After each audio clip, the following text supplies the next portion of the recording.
Good morning. It's Saturday, August 15th, and it's time for Real Estate with Mr. G.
Okay, I think I'm back on the air. Okay,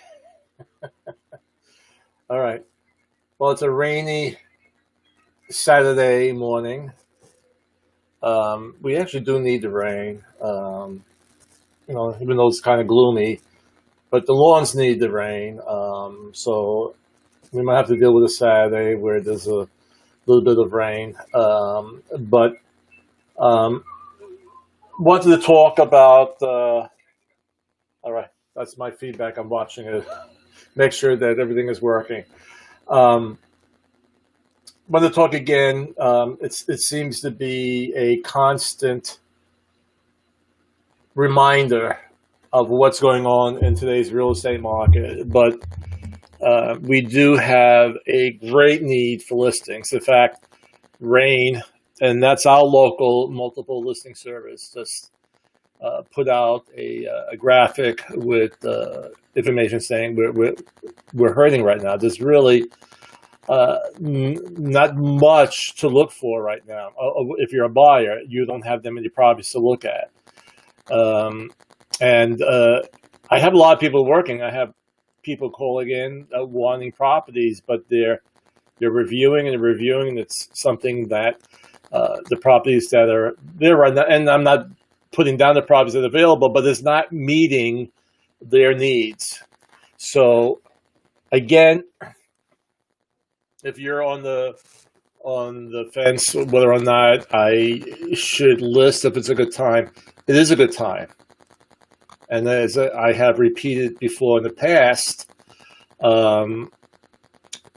if you have concerns about COVID-19, we've taken added precautions to lower the amount of transmission. And even in the logistics of a real estate transaction, everything is being done over the computer. People are digitally signing. They don't have to go into a title office and sign paperwork, or their closing company and sign paperwork. So the precautions are there. So that shouldn't hold you back. If you're living in your home and you're in the age group where you're most vulnerable to COVID-19, and if you don't want to take a chance, well, then that's what it is, okay? But feel assured that the real estate industry is doing everything to lower that transmission of COVID-19. So let me switch over, and this always takes me a few minutes to get this going. I think I got it here. So I'm going to share this. And just want to make sure that this is hitting up on my screen here.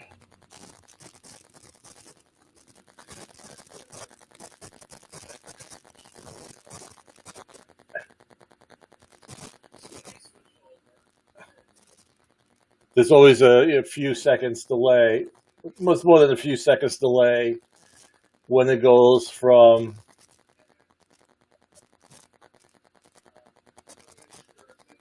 no, it's not switching over. Okay, hold on. It's sharing. All right, hold on.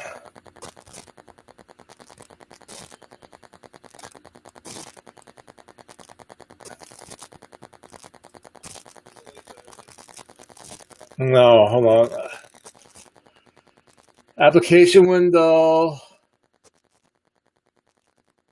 Oh, did I?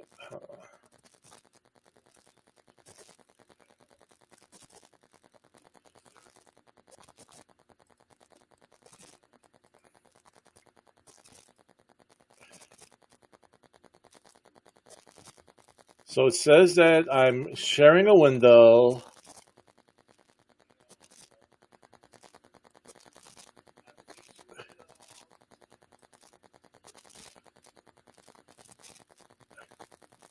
But why am I not seeing it over here? Oh, okay, now I remember. Okay, now, sorry about that. Here, okay. And let's see, can I make this? Okay.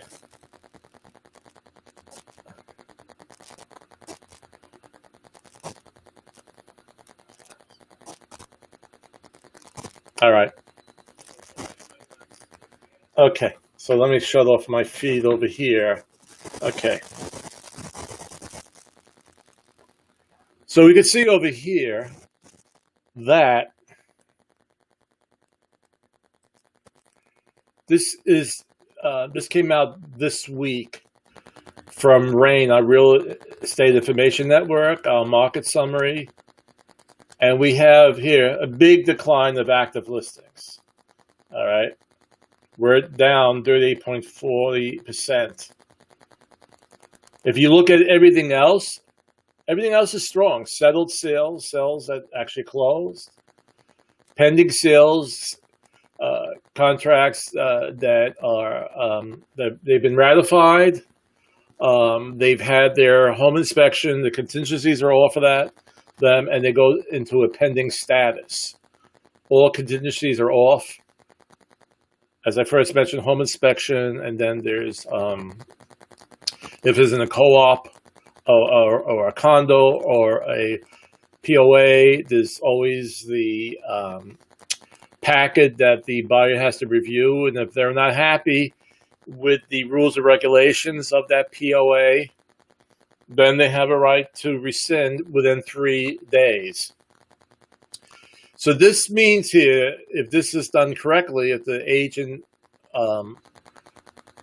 did their paperwork correctly, this is goes to pending after all contingencies are off the contract.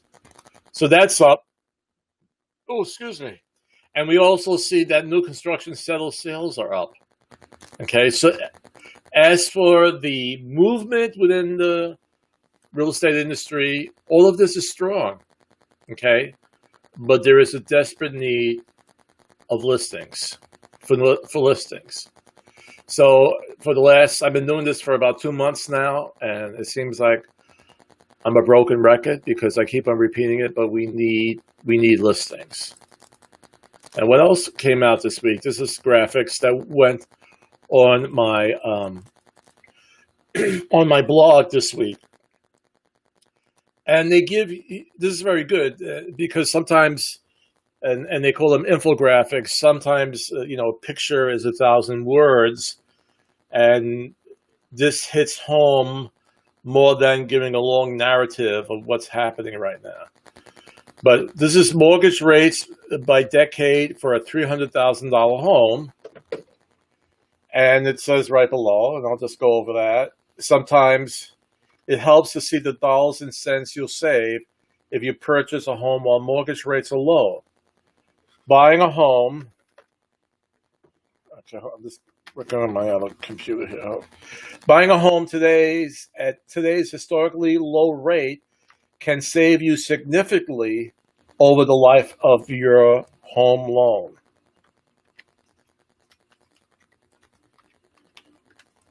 All right, so let's move this down here. So we bought a $300,000 home in the 1970s, and that time the average mortgage rate was 8.86, and that's pretty high. Your monthly payment is $2,384. In the 1980s, when we had extremely high mortgage rates, okay, here you have 12.7%. I mean, we're getting like 3% now on mortgage interest. Back in the 80s, it was 12.7. So that same house was almost $1,000 more a month, right? Okay, $900 more. That's a big difference. In the 1990s, it starts going down back to where it was in the 70s. And now we have, for that house, we have 2,267. And in the 2000s, it begins to drop more, 6.29%. Our mortgage payment goes to $1,855. And currently, in the 2010s, the average has been 4.09. Currently, it's floating around, and actually there's a graphic below that, at 2.96% at $1,448. And if you get it still, they went up a little bit this week. I was told by one of my mortgage loan officers that there's a little bit of fears of inflation coming on. And with the uncertainty of COVID-19, it went up a little bit. It's still way below 4.09%. But here you have it at 2.6. So if you're able to catch this great rate of 2.96%, or even if you get at 3%, from 12.58 at one time when it was as much as 3,248, that's like a $2,000 difference. So very simply, the lower the mortgage rate, right, the lower your payment would be. So you want to jump on this. If you're ready to purchase, you really want to jump on this over here right now and take advantage of that 12.58. I don't know what's going to happen next year. We've always thought, and when I say we, I'm talking about real estate agents and mortgage loan officers, that it would have been high by now, but higher than it is now. But to keep the economy moving, these rates have stayed low. But there's a point where, without going more and more into the banking industry and how it works and dealing with different economic times, you can't always keep it that low. But that's a whole other discussion, a whole other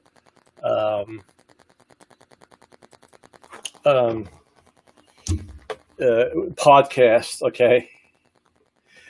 So here we have another one now. Homes are more affordable right now than they have been in years. And that's the reason why, what we just showed, because of the lowering of the mortgage rates. Okay? How is that possible? As of mid-July, it required 19.8% of the median monthly income to make the mortgage payment on the average priced home purchase, assuming 20% down payment and a 30-year mortgage. That was more than 5% below the average of 25% from 1995 to 2003. This means it currently requires a $1,071 monthly payment to purchase the average price home, which is down 6% from the same time last year, despite the average home increasing in value by more than $12,000 during that same time period. In fact, buying power is now up 10% year over year, meaning the average home buyer can afford nearly $32,000 more home than they could at the same time last year, while keeping their monthly payments the same. Okay, that's a big number here, $32,000. So again, this extremely low rate in the mortgage is allowing you to purchase that home that you truly wanted, and with a much lower payment. And that what that also means, let's say a year or 2 years ago, you were looking at price at homes in the price range, let's say of 200,000, and your credit was good, you were approved, but let's say your top was 175 or 180, and you really couldn't go above that. But with the lower mortgage rate on it, now there's a very, very good chance you will now be eligible for that house, because that payment on a $200,000 home from a few years ago has gone down because of the lower interest rate. So again, if you're ready to buy, this is the time to get into the game and start looking. I and my other fellow real estate agents will be pushing to get more listings. Okay. Now, I want to move down to this one here, because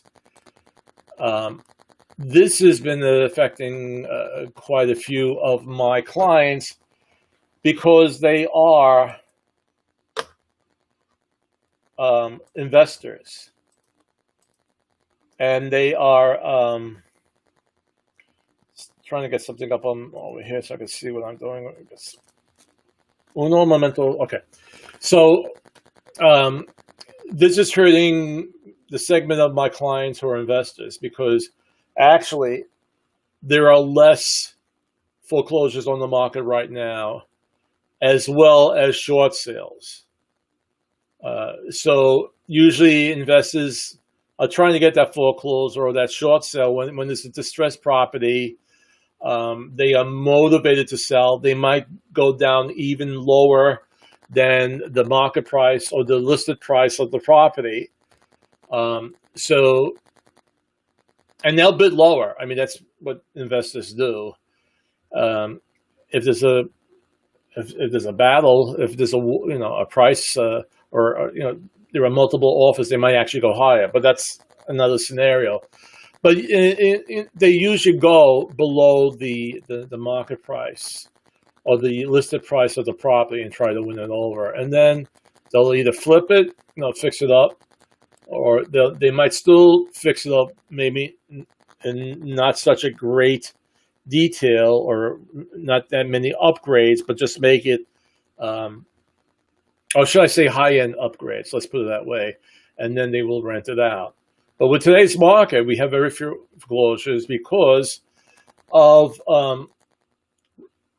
the economy being better up to this point, all right, and also the increase in home values of houses. See, this affects more of the short sales. The reason why, and going back to around 2008, 2009, people were selling their homes or putting their house on the market because they end up having a mortgage balance that was greater than the market value of their home. So they were upside down. And this happened, around 2008 when we had the real estate bubble that burst. Home prices prior to that were actually probably too high. We had problems with the hard lenders and loans. People could no longer afford their mortgages, and a lot of properties went on the market. And we had people who were then having a much higher balance than what is worth. So they said, well, I want to get rid of this. And in 2008, many of them just put their house on the market and tried to sell it below the price of it, and making a deal with the bank saying, would you take less? Then the banks began to, I don't want to say smile up, but they began to say, You can only do this if you're in financial difficulty, and you have to prove that to us. If you bought a house where the value has gone down, hey, I'm sorry, but that's the way it is. You have the house. If you could still financially pay that mortgage, then you have no reason to sell it. So later on, the banks began to say that, okay, we'll consider of you selling it short below market value, but you have to show to us that for some reason, whether it's economic reason where you've lost a job, you became divorced, you were sick for a long time and had a large medical bill, whatever, you would have to show that to us. So that up to this point, and again, when I show these articles and I show these infographics, that's a picture of what's happening right now. Okay, that's a snapshot of today. These articles came out this week, of August, the second week of August of 2020. That's that point right now. A little bit later, I'm going to talk about what might happen afterwards. So we have less foreclosures right now. And the reason why is just because the strength of the current housing market growing every day and more Americans returning to work. And here, I'm glad that the article uses the word current, because that's how this picture is right now. As more Americans returning to work, as long as the economy is strong, all right. And it actually adds here, regardless, many are still asking the question, will we see a wave of foreclosures as a result of the current crisis? Thankfully, research shows the number of foreclosures is expected to be much lower than what the country experienced in the last recession, and here's why. According to Black Knight, the number of these in active forbearance has been leveling off. All right, here's a graph showing that. Black Knight Inc. also notes of the original 4,208,000 families granted forbearance, only 2,588,000 of these homeowners got an extension. Many homeowners have once again started to pay their mortgages, paid off their homes, or never went delinquent on their payments in the first place. They may have applied for forbearance out of precaution, but never fully acted on it.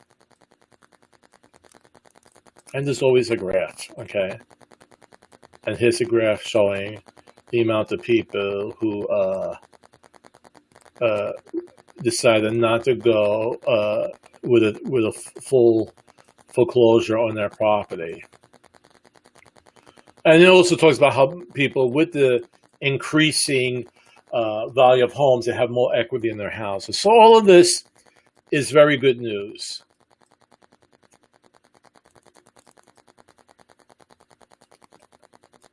And this is basically each other kind of builds up on each other, and the way buyers have more buying power is because of the low mortgage rates. These are all on my blog. My blog gets updated the minimum of 5 times a week. And that's not including videos that I put on. And you could see all these articles and read them in detail and look at their references at realestatewithmrg.blog. Okay, real estate, and I think I have it on my graphic here. So you could view all of that there. I'm going to go back to my page, and here I am by myself. So again, I have it right below me, realestatewithmrg.blog. You could review all those articles. Mortgage rates, buying power. I'm going to show a short video on preparing your home for sale. And again, I just want to bring in that other fact that that this is a picture of your current market. What's going to happen next year? It's a gamble. These companies, whether it's from Realtor.com, whether it's Inmon, which is kind of like a website for the real estate professional who subscribe to that. The public could subscribe to it as well, but it's geared for us real estate agents. And they will always post, as much as I can, positive articles about the industry, which is good. This is important. But I don't want to give a false feeling of security right now, because since I saw the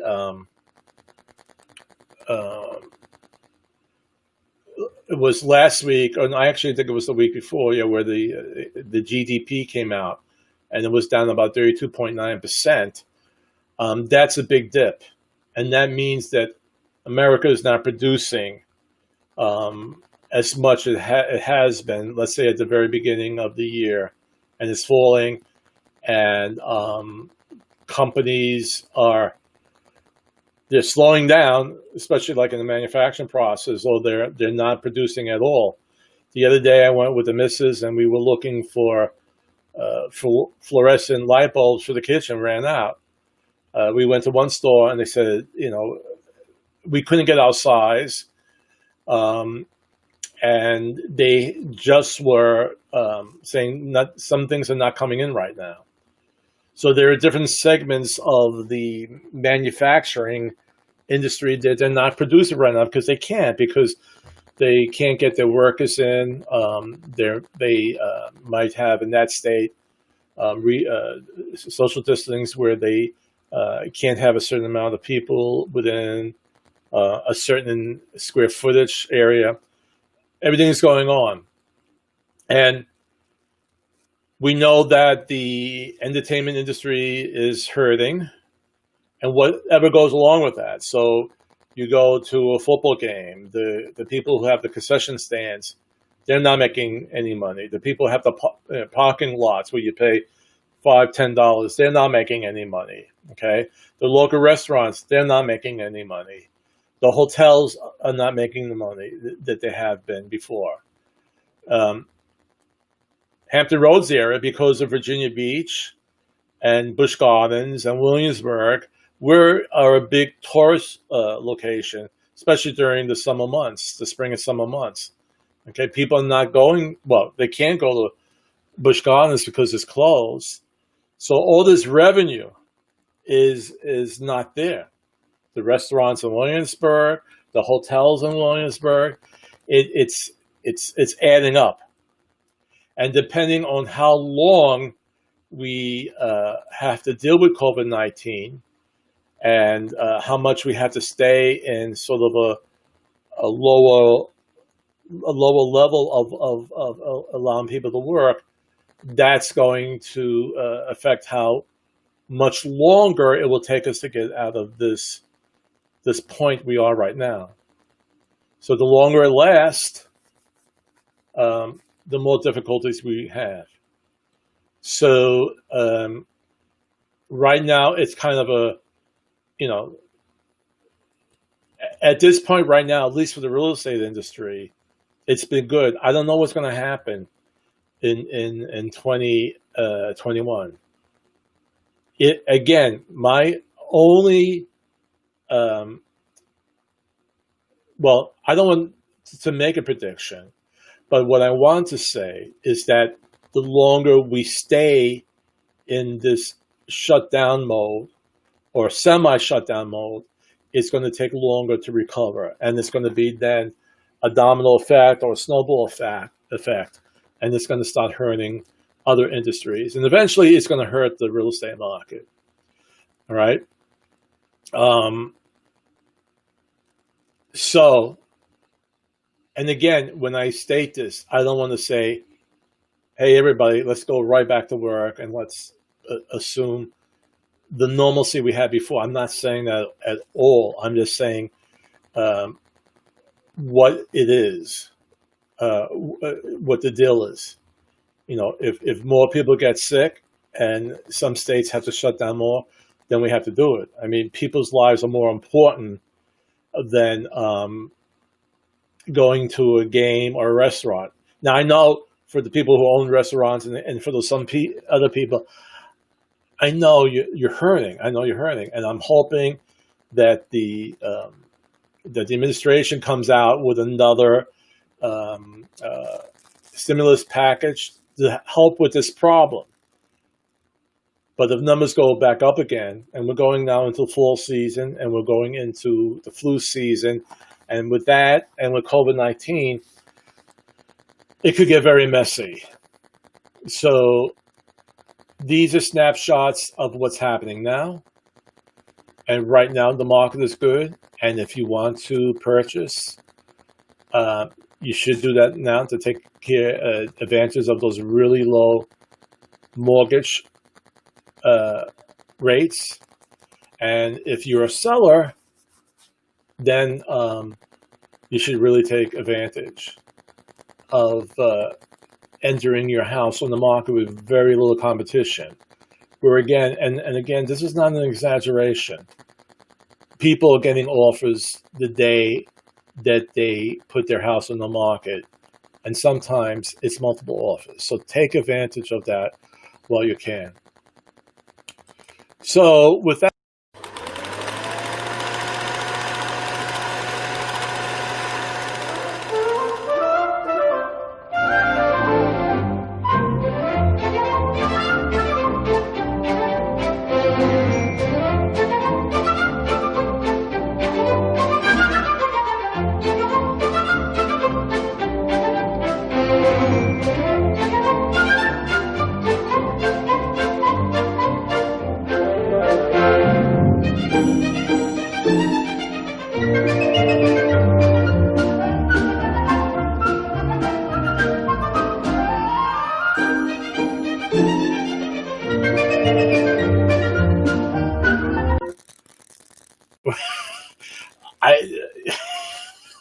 I'm still learning this software program, and you only learn.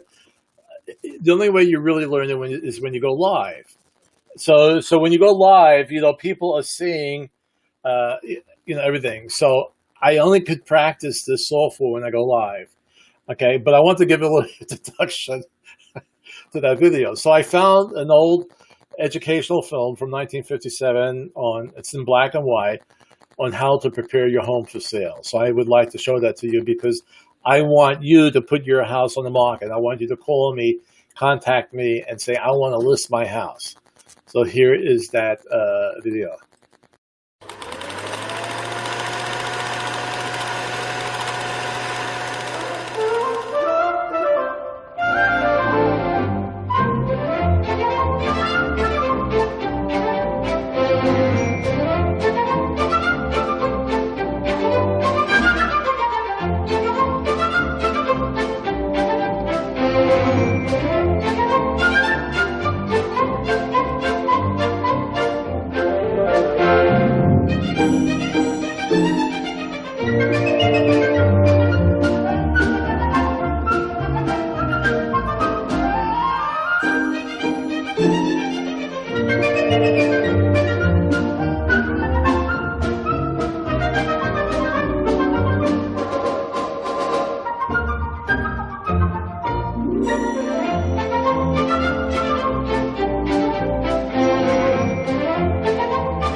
Okay, so that's some tips on preparing your home for sale. An old vintage black and white film I found that was made in 1957 for the real estate industry. All right. So ready to list. Call me, contact me um, anytime, either by this wherever. If you're watching on Facebook, if you're watching on LinkedIn, if you're watching on YouTube, contact me. I could also, let's see, I'm going to put up my email address.